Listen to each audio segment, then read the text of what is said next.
Hi, I'm Lawrence Chang from Organic Times. When we first started, we were purely an organic chocolate company.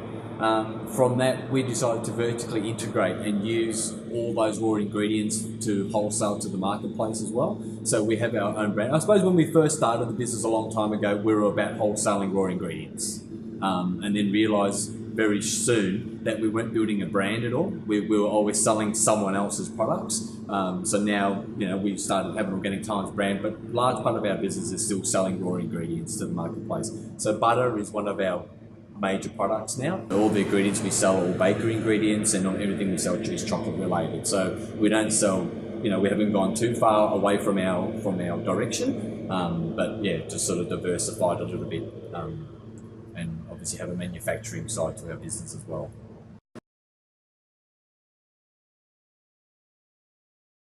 18 years have been, Organic Times have been operating for now, and I suppose the challenges from the beginning of the business to currently has obviously changed a lot. When we first started, getting raw ingredients wasn't as easy. The cost is also a bit higher, but now that the market's grown exponentially over the last 18 years, there's more competitors in the market.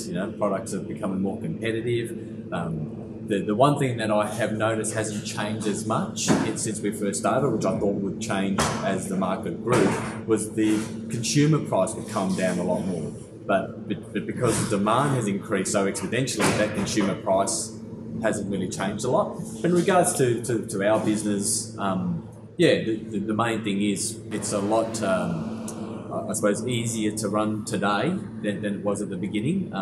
We obviously 18 years of networking, meeting more people, attending more trade shows, those sort of things, give you more awareness, I suppose. But yeah, that's the one thing. But our ethos hasn't changed at all. We've always been, I've always wanted to keep making our products as affordable as possible, and we believe we do that. If we compare us to, say, a premium conventional chocolate company like a Lindt or someone like that, our prices are very comparable. But we're lucky enough at the very beginning, because it was a tighter market. Those relationships meant a lot more. So 18 years later, we deal directly with the manufacturer, with the macadamia growers. We deal directly with the almond grower. So that's those relationships we got to build very early in the piece. Business point of view, or selling product, that part's obviously got more difficult, more challenging, because there are more players on the market. Organic Times, when we first started, we were the one or two only chocolate organic companies in Australia. Now there's several of us now out there that do the product. In regards to supply issues, we have them from time to time, but as we've got bigger and as our relationships have got stronger, it's allowed us to have more continuity of supply.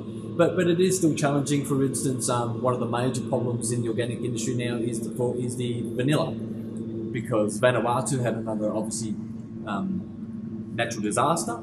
Madagascar also had a natural disaster, so that's put a massive pressure on price and supply of one of the ingredients that we use.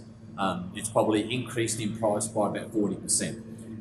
Organic butter, for instance, has also increased in price every year, pretty much since we've been in business, and that's also the demand of that product as well. So it's exciting from an industry point of view that the market is growing a lot.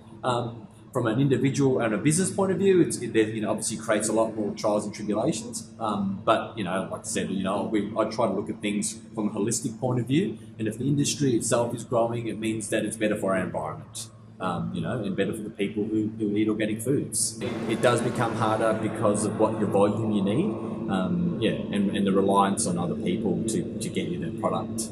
I think whether you do conventional work or organic work, you're always going to have that. It just depends on your relationships that you build and how well you can forecast your business. If you're chasing things on a daily basis, you're going to get in trouble. But if you're forecasting things, a year in advance, then people know what you want. And even from a farmer point of view, if you're committing to take so much volume, then they know themselves that, okay, we grow this and that's going to be sold already. So that part's important, and that's why we've always believed in working with the farmers and stuff like that. Best things I loved about the industry is the people in the industry have always been real and genuine.